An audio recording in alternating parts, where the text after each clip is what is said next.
I'm Jeremy Greer. And I'm Gary Butterfield. And this is Days of Future Cast, and we are covering Deadly Genesis, and we are almost at the culmination of it. We're in the penultimate Deadly Genesis. The safe conclusionist. I don't know what the old-timey biblical word is for an ending. It's Alpha to Omega. Yeah, that happens. I remember the Omega. Is it? Can you have a safe revelations? Like if we just do the Bible, the Bible thing, the Bible. Just studying your Bible. I'm studying my Bible. The Bible. Hey, Bible, the Bible for babies. Hey, everybody, it's a Bible. Got a real hey boo boo kind of vibe to that. I don't know where that came from. Hey boo. Hey yo boo boo. Study your Bible. Hey yo boo boo. Christ is the only way to the ultimate picnic basket in heaven. My father's picnic basket has many sandwiches. Hey yo boo boo.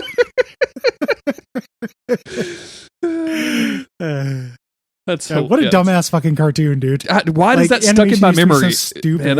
I don't know, but like the whole thing was just like two bears and a ranger, and the bears stole things, and the ranger tried to stop them, and somehow someone was like, "Go for it forever." For like years. This is it. Yeah, like oh yeah, this is all we need. You know, done. Concept is done.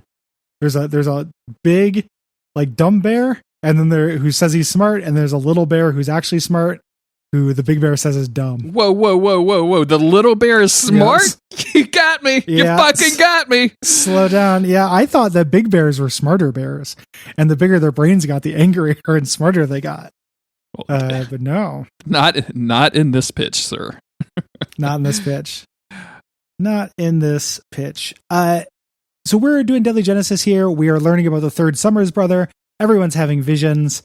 And the big thing is learning about the secret team that Xavier sent to Krakoa before he sent the giant-sized X-Men. Yes, off to be there. We start with the Office of National Emergency, which is definitely not the Homeland Security. Yeah. Yep. I like this small detail of there being like 4 monitors on this desk and 2 keyboards and 2 mice.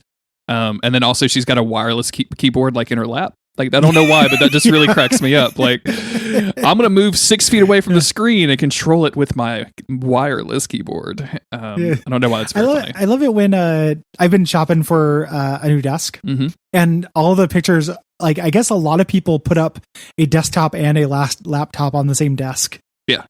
Than I do, but it's all these pictures are like, I have all the sizes of my computer on the desk. I'm just like, man, get a second monitor, man. I did that. I had a laptop with a external monitor on my desk for a long time. So I'm that guy, Gary. I'm sorry. Well, no, they would have a desktop and a laptop. So like a full PC tower with a monitor and then the laptop next to it. I mean, sometimes you just need that power, you know, my battle station needs power, Gary. Like at my new place, I'm gonna like my third monitor that I bought to try to be a 3 monitor guy. That's just in my closet of shame. Got to figure out what to do with that thing. Can't do a 3 monitor guy. So they're looking at the footage of this crash and stuff, and they see Vulcan. Yeah, you know, like I'm guessing that this is the guy who hijacked the jet. He's just floating there and he's waiting. He's got this big energy signature, and they're like, oh, we can trace this. Let's send some Sentinels, and they send one of the Sentinel Squad 1 guys who, again, there's a comic about these dudes and their inner lives and shit. I don't know them apart, and nobody read that comic. I don't know why they thought you'd want to have a comic about the cops that run Sentinels. It's interesting because like I didn't realize that until this issue that. And I actually went back to the summary where they're like, you know, this was part of the agreement. Like the X-Men are going to agree to be watched over by Sentinels, but instead of having like an AI controlling them, it has to be a human to control them, which seems like it would be worse. But I mean, like AI has been pretty bad in the past, and maybe it's just something like, you know, we haven't tried humans yet. Like obviously they fear and hate us when they're not in Sentinels. Maybe this will be different. I don't know. But I kind of like, because there's a couple of shots of like this dude Pacific Rimming, basically this, which sounds really bad. When I said it out loud. Pacific Rim job. It was kind of giving this like giant mecha Pacific Rim job. But I actually kind of like the idea of there being humans in this thing. I did not know that they had a whole comic based on them, and I can't imagine that was interesting at all. Yeah. It specifically like was a miniseries, and it was really misguided and not received well. The idea of humans flying Sentinels, I think, is fine. Yeah. I don't really care for mechs or anything, but this is basically him just flying it like a jet. What if it was 5 humans flying 5 Sentinels, and then occasionally they would have could they turn into some kind of lion? Yeah, definitely. It's weird. I was going to say giant Sentinel, but you went straight to lion. Okay. Crazy, Gary. The Voltron energy is super strong. That's the kind of imagination that you should really donate for at patreon.com/Duckfeed.tv. This guy's flying towards Kid Vulcan. Yeah. Vulcan, and he finds the other X-Men as well. We cut over to Kid Vulcan. He's like, listen, I'm telling you the truth, Scott. Like, I probably could have just written you an email, but I did all this stuff to prove this to you. And they're kind of going back and forth. Like, Cyclops like, no, this can't be right. And he's like, are you sure? Professor X brought you here. You don't remember. Isn't that suspicious? You don't want to remember. I also feel like you can tell this dude has been out of commission for a while. Because like, if you wanted to convince Scott Summers that Xavier did a bad, especially in this era, right? That Xavier did a bad right now. Like, the way that you should approach him is not like surrounded by an energy aura floating in the sky with your eyes turned like the same color as the energy aura, right? Like, maybe just sit down and like, hey, let's have a beer. let me tell you this thing, which is going to be crazy and you're not going to believe me. Like, let me approach this like a normal person. But yeah, revenge is on the menu. Scott wants all Revelations in like a 3-ring binder from Office Max. Like he could have just went to Kinko's and gotten this whole thing settled. If you're not like, Scott is the Leslie Knope of the X-Men, right? Like, if you haven't put together like the scrapbook of Plan A, Plan B, Plan Omega, then what are you even fucking doing? Like, why are you in the team? Yep. Yeah, they can't all be Plan X. God damn it. They get interrupted by a Sentinel popping up, which Vulcan just goes and handily fucks up. Yeah. Just destroying him. He's out, Mayday, having a problem. And, Cyclops like, our powers are returning. Rachel, can you fly? Get out of here and go grab the X-Men. I remember a little bit of this. This is bad. Use this opportunity to go get help. Yep. So. And so she flies off while the Sentinel just gets basically completely taken down. I thought there was a moment in here. Yeah. There's a moment in here where the guy flying the Sentinel is like, please advise. And I really appreciate that the guy is like, I'm in a giant mech. I need some help. None of this was planned. Forward me the WikiHow article on how to get out of this, please.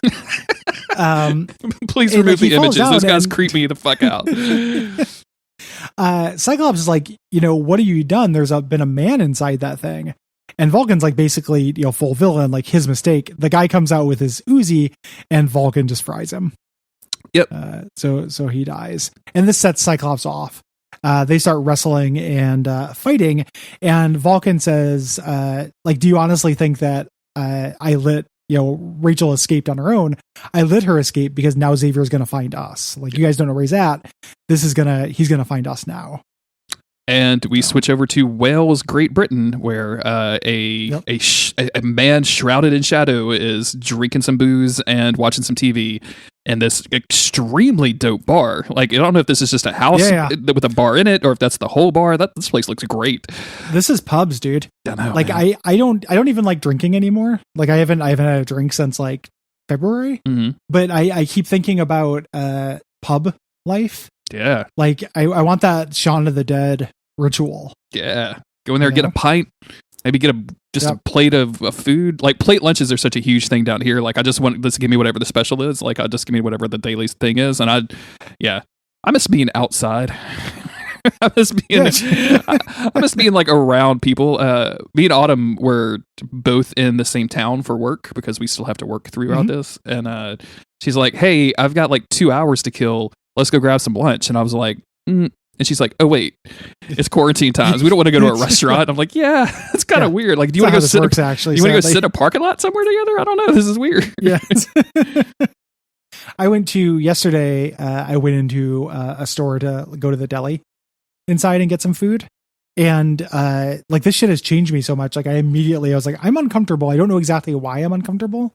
Like, everyone was wearing masks. Everyone was keeping distance. Like, we had to sanitize our hands when we came in. It seemed pretty above board. But I was like, just undeniably spooked. Like, it's going to take a little bit before I start trusting interior spaces again. Yeah. Which that's crazy. That's not a good. Like, especially because, and like, not to get off on this tangent, but like, who is going to tell me that it's okay to go to a restaurant now?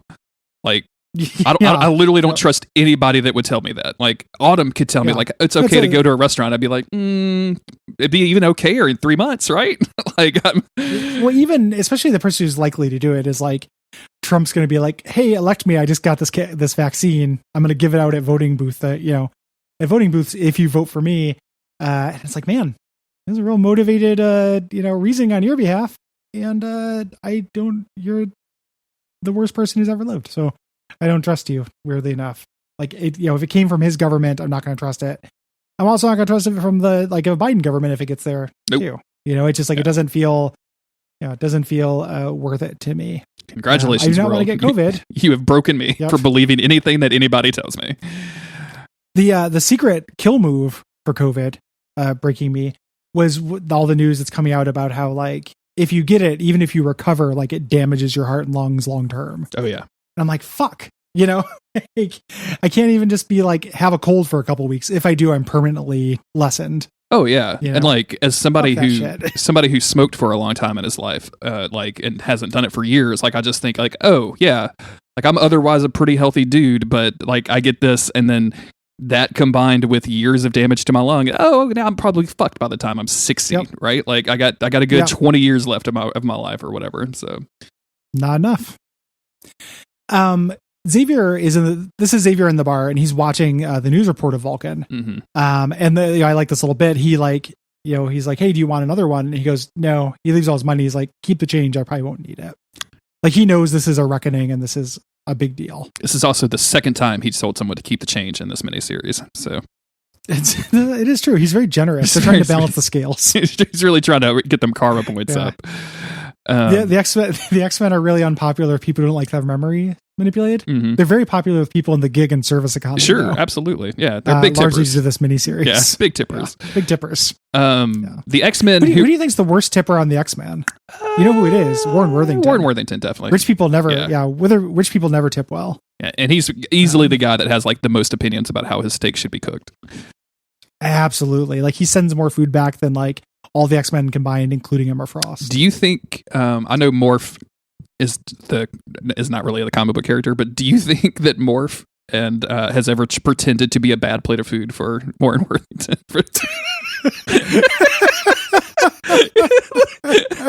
Like, he just comes out and like Wolverine is just dying at the end of the table, not able to hold it together whatsoever. Barely trying to hold his laughter. Warren just looked at the food, shaking his head like, this is way too dark. It's too dark. Yeah, told you medium rare. Well done. And Morph pops out. He's like, thank you, honey.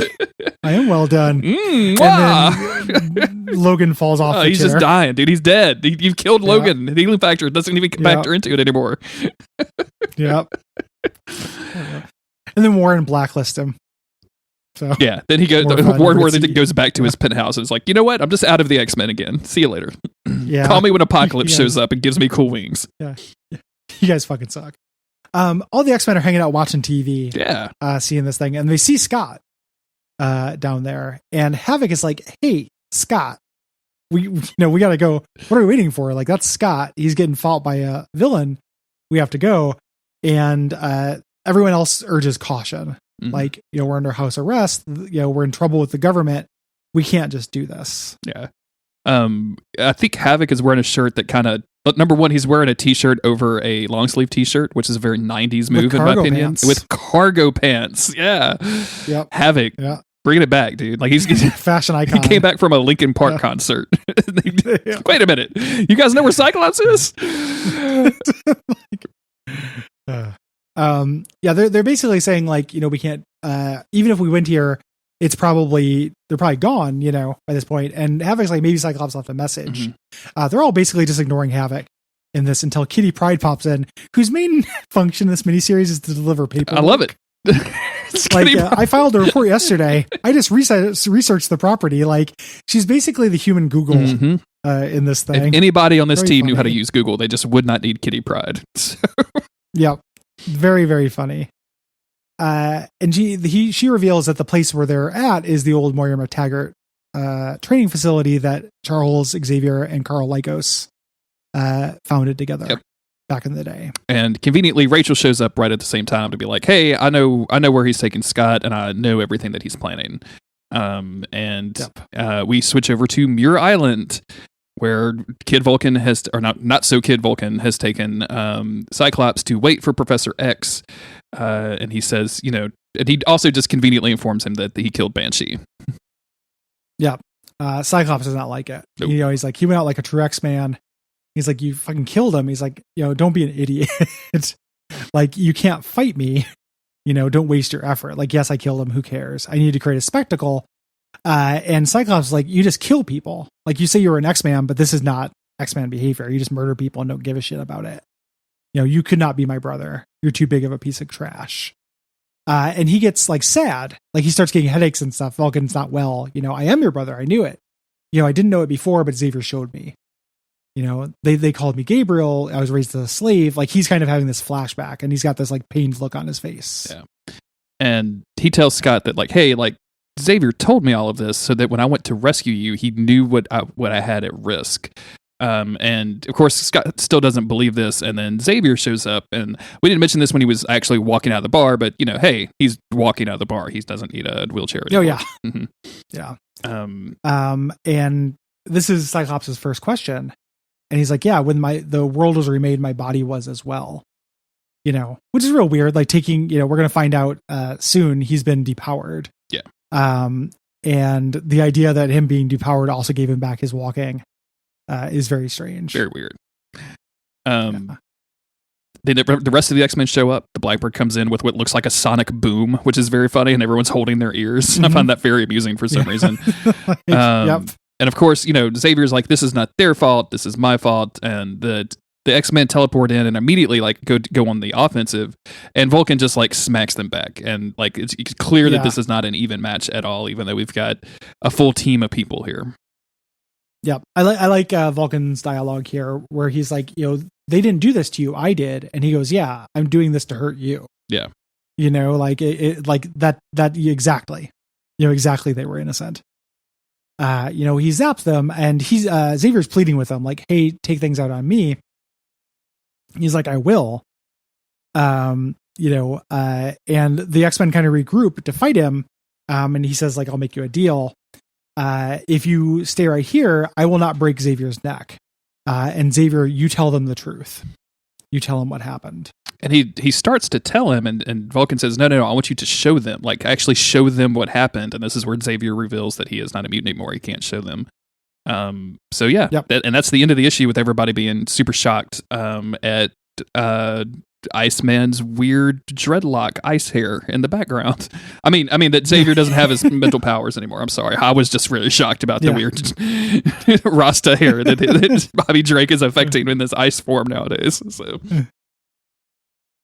yeah, this is good. Our backup strip. Yeah, this is a good one.